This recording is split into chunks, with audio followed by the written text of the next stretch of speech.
What's up, everybody? It's your boy C Sams, and this is That Comic Show. Avengers Infinity War has dropped, and man, that movie changed lives. But we're not going to get into that. We're going to jump right into it. These are some of the Easter eggs that I saw in Infinity War, and we're going to count them down. All the Easter eggs that I saw in Infinity War. Now, I may have missed a couple, so if I missed a few, comment below. Let me know what was there. But we're going to get started. Number 1. Rocket Mortgage. This is actually a sponsor of the Avengers Infinity War. It was very interesting to see this sign after Spider-Man ran into it because of Ebony Maw. I was looking at it, I was trying to decipher it, but it's actually just one of their sponsors, Rocket Mortgage. Pretty cool commercial too. Number 2, Space Invaders. Now, Groot is actually playing Space Invaders on the ship. Space Invaders is a 1978 video game that came out for the Nintendo, Super NES, and Atari system. Basically, this game is a hint or premonition of what is to come. There is going to be a space invasion of aliens that look very similar to the aliens of Space Invaders. That was a nice nod to what's going to happen. Number 3, Fantastic Four reference. In the Collector's house, we see Thanos stepping on the Collector, telling him to give him the Reality Stone. It's revealed that Thanos is actually using the Reality Stone to manipulate reality. And there is a scene where we see Mantis spooked and we see Drax heading for Thanos. And Thanos actually sends both of them or changes them reality-wise. We see Drax turn into a pile of rocks and Mantis into some rubbery string things. I think that was a direct reference to Fantastic Four, The Thing and Mr. Fantastic. I think that was the two main things that they decided to choose because it seemed more logical. Why disappear one person? Why set someone else on fire? I think that's what we saw in this particular scene. Number 4, Thanos' throne. The throne that we see in this movie is an exact replica of the throne that Thanos creates for himself at the end of the Infinity Gauntlet storyline. We see him sitting on a throne and he is sitting there and he designs a world for himself. But the throne is the exact carbon cutout from the actual cartoon, the actual comic book. Bravo, Marvel. Number 5, the ring ships. Now, we actually see these ships all throughout the movie. You see the Black Order riding around in the ships and they're all shaped as rings. I think that was just a reference to the fact that these rings are simply just rings. Then again, we could finally get, you know what, maybe not. Number 6, Groot's language is taught as an elective. In a scene where we see Thor talking to Rocket Raccoon and Groot, there was a conversation happening. While this conversation was happening, Thor stepped in and actually answered a question that Groot had. And Rocket said, well, how do you understand Groot? He said, well, it's actually an elective taught at the University of Asgard. So that's pretty cool how they have the language taught as an elective at Asgard. Number 7, you were supposed to protect us.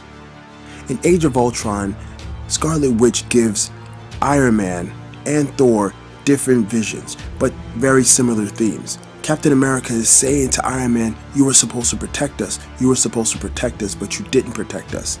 And in Thor's vision, he heard the same thing from Heimdall. You were supposed to protect us. Victory, which is one of the dwarves that forged the weapons of the gods, he says the same thing. You were supposed to protect us. Asgard was supposed to protect us. This was a direct callback to what we saw in these last 2 movies. Bravo. Number 8, what master do you serve? In the movie, there was a fight that was happening while the heroes were heading over to Titan, or actually when they crashed on Titan. And there is a fight that's happening, all these characters are going against each other, and at the end of this fight, Doctor Strange asks a very serious question to Peter Quill. He says, what master do you serve? And Peter says, what do you mean, Jesus? Kind of goes back to the whole saying of the humans and the earthlings thinking of God as God and giving you an idea of where they stand religiously. However, this is a totally different spectrum because we're dealing with a force that is going beyond that understanding. Very trippy. Number 9, 14,605 ways to die. In the movie, we see Doctor Strange jumping through different timelines, going ahead to see if there was any way that the team can beat Thanos. And out of all those different ways, there's only one way for them to beat Thanos. And we don't even know which way that's supposed to be. Number 10. Captain America's earpiece. Since the first Avengers, we actually see Captain America talking with no earpiece. Ever since then, it seems like that the movies has been very adamant about making sure he has an earpiece. But throughout the entire movie, Captain America had an earpiece in his ear. Who was he talking to? Who was he communicating with? It seems as though that earpiece took on a whole different meaning. Number 11. Green butterflies.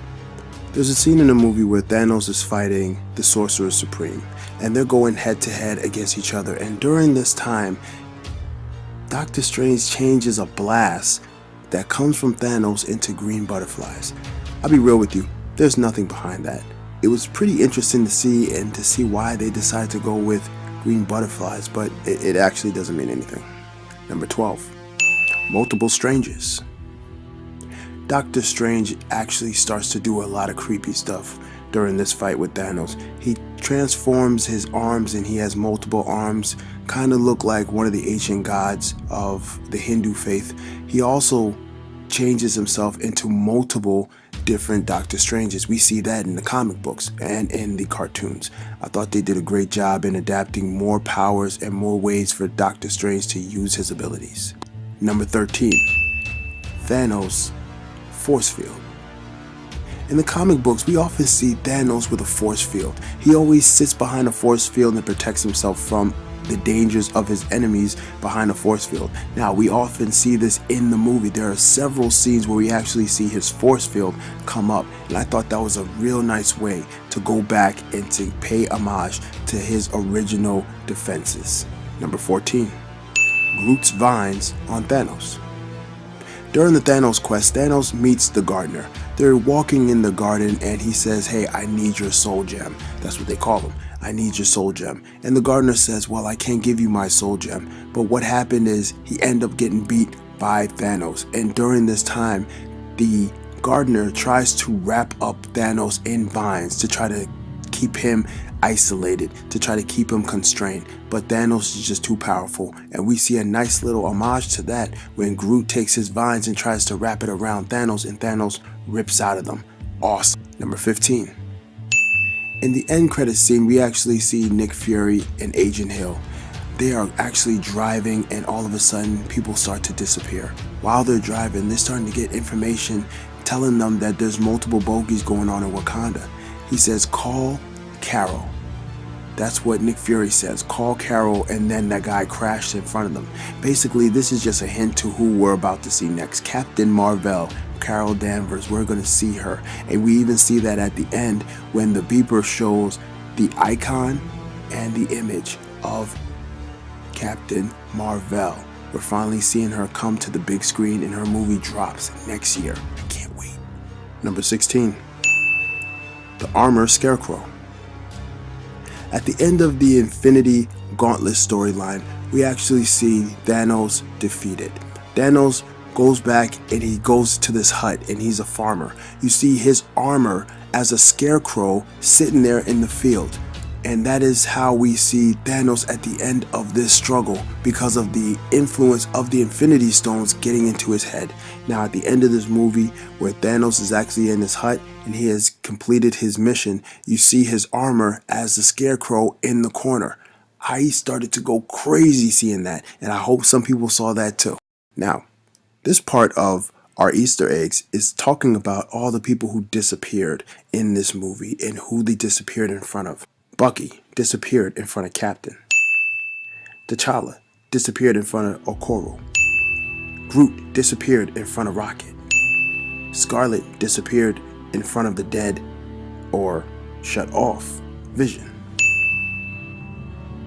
Falcon disappeared in front of Rhodey. Mantis disappeared in front of Tony.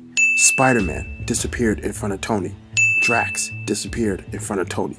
Quill disappeared in front of Tony. Strange disappeared in front of Tony.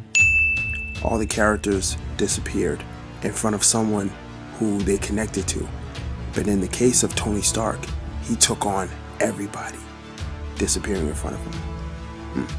Number 18, the original Avengers. Over 6 years, we've seen more members of the Avengers start to grow. We saw more teams come together.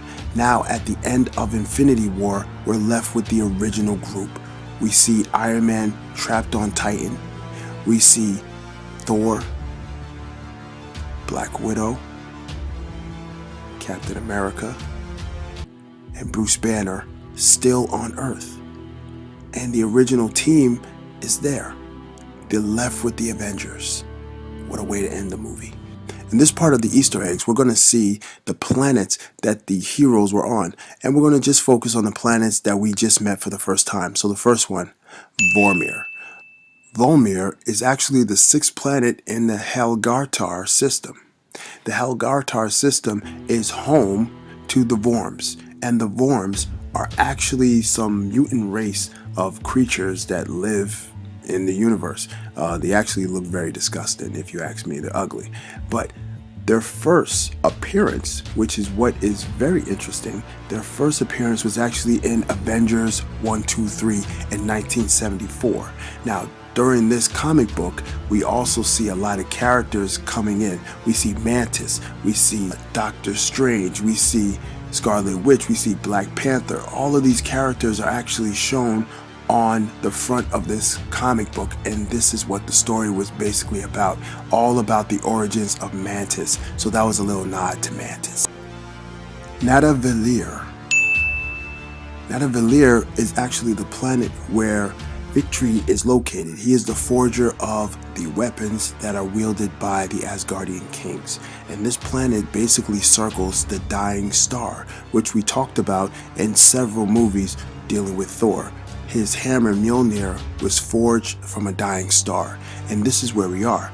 Now, Nidavellir is one of the 9 worlds that is located in the mid-regions of the World Tree, on the same level as Midgard, inhabited by the dwarves. And the big dwarf, which was Peter Dinklage, which I thought that was pretty cool how they did that, is basically the one who designed Mjolnir, Gungnir, and the Stormbreaker. They are known as the Rock Trolls, and this is who we see. Their first appearance was actually in Journeys into Mystery 103, which is definitely a Thor comic book. Nice way to add them into the movie.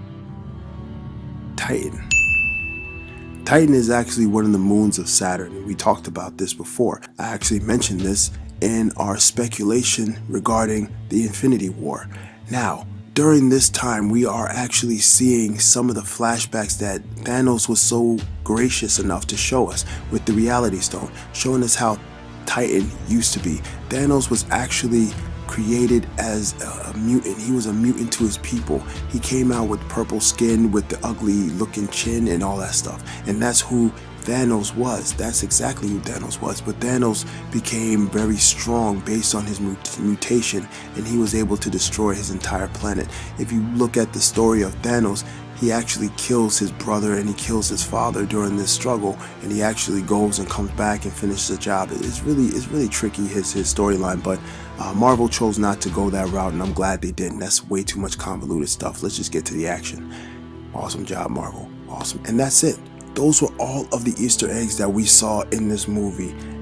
Looked like we saw about 18, 19 Easter eggs. I'm sure there's much more, and the movie is still very fresh, so I gotta watch it a couple more times to just make sure I got all the Easter eggs and make sure I swept it, so that you guys know that these Easter eggs exist. If you haven't seen this movie already, go and see this movie. You have about a week to go see this movie. After that, why even bother? Nah, I'm just kidding. Go see this movie. Once again, this is your boy Sam's. This is That Comic Show. This was the Easter eggs. Sam's out.